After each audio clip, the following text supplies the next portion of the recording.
নির্বাচন কমিশন যদি এসআইআর করতে চায় আর তাদের যদি উদ্দেশ্য ঠিক থাকে, এই এসআইআরের না এই ইলেকটোরাল রোলের ভিত্তিতেই তো গতকাল উপরাষ্ট্রপতি নির্বাচন হলো, সেটা তো অবৈধ। তাহলে এই ইলেকটোরাল রোলের ভিত্তিতেই 2024 সালে প্রধানমন্ত্রী নির্বাচিত হয়েছে, সেটা তো অবৈধ। তাহলে সেই সরকার অবৈধ।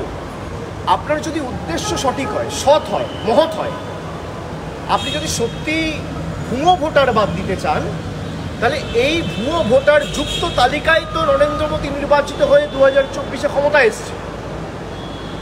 এই ভুয়ো ভোটারের তালিকায় তো গতকাল উপরাষ্ট্রপতি নির্বাচন সম্পূর্ণ হলো।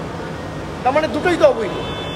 আপনার যদি উদ্দেশ্য সৎ থাকে, আপনি কেন্দ্র সরকারকে বলুন রিজাইন করুন।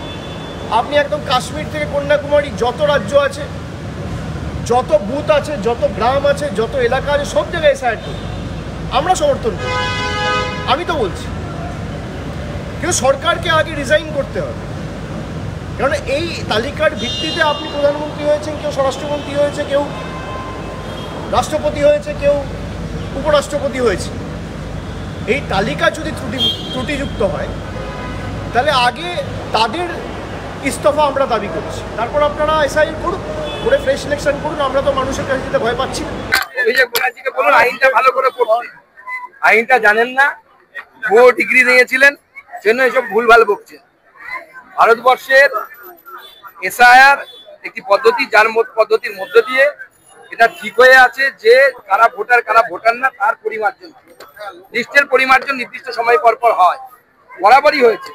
লাস্ট যে 2002 এবং 3 সালে হয়েছিল, 26 লক্ষ ভোটার বাদ গেছে। তাহলে তখন তার আগে সরকারগুলো অবৈধ ছিল, তাই হয় কোন পদ্ধতি, সেই পদ্ধতিতে সমস্ত কিছু হচ্ছে। যেখানে যেখানে লড়াই করে উনি লড়াই করুন, বালি মেখে গরুর পিঠে চেপে কয়লা মাথায় নিয়ে লড়াই করুন, কোনো অসুবিধা নেই। আমরা লড়াই ফিরিয়ে দেবো, চিন্তা নেই। কোর্টেও আমরা লড়াই করবো, কোর্টের বাইরেও লড়াই করবো। আমার বাড়ির আবদার নাকি সবার আগে তো তাকে তার পিসিকে পদত্যাগ করতে বলা উচিত এবং তার পিসির তাকে পদত্যাগ করতে বলা উচিত। দুটো তো বাংলার দুই মানে রত্ন। আমি কোন সেন্সে বলছি বুঝতেই পারছেন। এই দুই রত্ন তো গোটা ভারতবর্ষের মধ্যে উদাহরণ। এত বড় চোর, দুই চোর বাংলার কেন ভারতবর্ষের রাজনীতিতে কোনো আসেনি। এরা জয়ললিতা থেকে শুরু করে সবাইকে হার মানাবে। নমস্কার বন্ধুরা, আমার নাম ধ্রুবজ্যোতি সরকার। নৈহাটিতে বিক্ষোভ মিছিল থেকে বিস্ফোরক সুকান্ত মজুমদার। গরুর পিঠে চেপে কয়লা মাথায় নিয়ে লড়াই করুক অভিষেক। সাংবাদিকদের মুখোমুখি হয়ে তৃণমূলকে কটাক্ষ সুকান্তর। মমতা অভিষেককে একযোগে তুলোধনা সুকান্ত মজুমদারের। অদ্ভুত যুক্তি তার। এসআইআর হচ্ছে কেন? এসআইআর হচ্ছে যে আপনার নাম ভোটার লিস্টে আছে, তার প্রমাণ কি এপিক কার্ড। এসআইআর হচ্ছে যে ভোটার লিস্টে আপনার নামটা মানে সঠিকভাবে আছে না বেআইনি ভাবে আছে। অর্থাৎ প্রশ্নটা হচ্ছে এপিক কার্ডের বিরুদ্ধে। তাহলে যার বিরুদ্ধে প্রশ্ন সেটাই প্রমাণ হিসেবে ব্যবহার হবে। চুরি সাক্ষী মাতাল, তাই হয় কোন। দেখুন, নির্বাচন কমিশন আগেই বলেছিল যে ভোটের আগে এসআইআর সম্পন্ন হবে। এই ভোটের আগে এসআইআর সম্পন্ন হবে, এসআইআর তো করতেই হবে।